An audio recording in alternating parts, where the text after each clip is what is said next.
పెద్ద కొడుకు పెద్ద కూతురు పెళ్లి చేసుకుంటే చాలా చాలా ప్రాబ్లమ్స్ ఫేస్ చేయాల్సి వస్తుంది. ఇన్ఫ్యాక్ట్ మన ఓల్డెన్ డేస్ నుంచే పెద్ద కొడుకుకి పెద్ద కూతురు సంబంధం, పెద్ద కూతురికి పెద్ద కొడుకు సంబంధం చూడరు. Why? Here is the answer.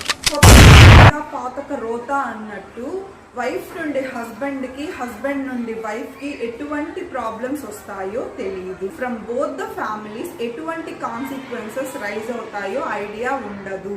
After marriage society మనల్ని ఎలా చూస్తుంది, మనం సొసైటీని ఎలా చూడాలి అన్న నాలెడ్జ్ ఉండదు. మన ప్రయారిటీస్ ఏంటి, మన బౌండరీస్ ఏంటి అన్న ఇన్ఫర్మేషన్ ఉండదు. ఫిజికల్ ప్రాబ్లమ్స్, మెంటల్ ఇష్యూస్, వీటిని ఎలా హోల్డ్ చేయాలి, ఎలా ఓవర్కమ్ చేయాలి, ఎలా జడ్జ్ చేయాలి అన్న మినిమం ఎక్స్పీరియన్స్ కూడా ఉండదు. వీటన్నిటిని as a couple, as a wife and husband, you have to face, you have to challenge to protect your